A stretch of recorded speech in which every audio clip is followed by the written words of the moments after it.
नमस्कार मैत्रिणींनो, मी सुषमा डांगरे आपले सर्वांचे बेस्ट कुकिंगमध्ये स्वागत करत आहे। आज आपण ओरिओच्या बिस्किटपासून कमी वेळेत कमी मेहनतीत अगदी सोप्या पद्धतीने फक्त 3 वस्तूंपासून ओरिओ केक बनवणार आहोत। हा केक आपण कढईमध्येच तयार करणार आहोत। तर चला मग रेसिपीला सुरुवात करूया। त्यासाठी एका कढईमध्ये आपण मीठ घेणार आहोत। हे मीठ कढईवर व्यवस्थित असे पसरून घ्यायचे आहे। आपण हाताने एकसारखे असे व्यवस्थित पसरून घेणार आहोत। त्यावर उंच असे एक स्टँड ठेवणार आहोत। तुम्ही स्टँड नसेल तर एखादी वाटी ठेवली तरी चालेल। त्यावर व्यवस्थित बसेल अशी एक ताट ठेवणार आहोत।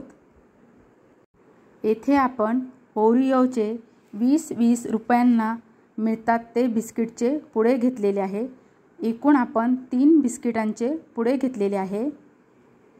येथे आपल्याला चॉकलेट फ्लेवरचा केक बनवायचा आहे, त्यामुळे आपण चॉकलेट फ्लेवरचेच बिस्किट घेणार आहोत। आता आपण पुड्यामधून हे बिस्किटे काढून घेणार आहोत। त्यातील 2 बिस्किटे आपण डेकोरेशनसाठी बाजूला ठेवणार आहोत। सर्व बिस्किटांचे आपण आता बारीक तुकडे करून घेणार आहोत। हे सर्व तुकडे मिक्सरच्या ज्यूसरच्या भांड्यामध्ये काढून घेणार आहोत। त्यामध्ये आता आपण 2 चमचे साखर ॲड करणार आहोत। साखर तुमच्या आवडीनुसार कमी जास्त देखील करू शकता। ग्राइंड केलेली बिस्किटांची पावडर आता आपण एका भांड्यामध्ये काढून घेणार आहोत। साखर जरी पूर्णपणे बारीक नाही झाली तरी चालेल। इथे आपण 1 चमचा कोको पावडर घालणार आहोत। ही ऑप्शनल आहे। अर्धा मोठा चमचा बेकिंग पावडर घालणार आहोत। सर्व व्यवस्थित असे मिक्स करून घ्यायचे आहे। 1.5 वाटी दूध घेणार आहोत। हे दूध आपण थोडे थोडे ॲड करायचे आहे। दूध हे नॉर्मल टेम्परेचरचेच असू द्यावे, थंड किंवा गरम घालू नका। 10 मिनिटे व्यवस्थित असे मिक्स करून घ्यायचे आहे। सर्व पदार्थांचं एक व्यवस्थित असे बॅटर बनवून घ्यायचे आहे। तुम्ही पाहू शकता हे बॅटर कसे एकसारखे असे मिक्स झालेले आहे। आता आपण केकच्या मोल्डमध्ये 1 चमचा तेल टाकणार आहोत। हाताने सर्व तेल केकच्या मोल्डला असे लावून घ्यायचे आहे। केकचे मोल्ड नसेल तर तुम्ही एखादे स्टीलचे भांडे देखील वापरू शकता। तुम्ही येथे बटर पेपरचा देखील वापर करू शकता।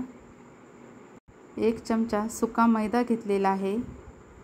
त्या मैद्याने मोल्डला पूर्णपणे कोटिंग करून घ्यायचे आहे। त्यामुळे केक तयार झाल्यावर सहज निघणार आहे। आता आपण मोल्डमध्ये ते बॅटर पूर्णपणे टाकून घेणार आहोत। केकच्या मोल्डमध्ये सगळे बॅटर टाकून घेतल्यानंतर थोडासा मोल्ड हा टॅप करून घ्यायचा आहे। कढई आता चांगली गरम झालेली आहे। केकचे मोल्ड हे स्टँडवर अगदी मध्यभागी ठेवायचे आहे। त्यानंतर एक प्लेट त्या कढईवर व्यवस्थित बसेल अशी व्यवस्थित ठेवायची आहे। तिचे 5 मिनिटं गॅसची फ्लेम मीडियमच ठेवायची आहे। तर 20 ते 25 मिनिटं लो फ्लेमवर ठेवायचे आहे। सुरी तुम्ही पाहू शकता व्यवस्थित अशी क्लीन निघालेली आहे। याचाच अर्थ केक व्यवस्थित असा शिजलेला आहे। केक थंड झाल्यावर एका सुरीच्या साहाय्याने केकच्या कडा मोकळ्या करून घ्यायच्या आहेत। तुम्ही पाहू शकता। आता आपण हा केक मोल्डमधून काढून घेणार आहोत।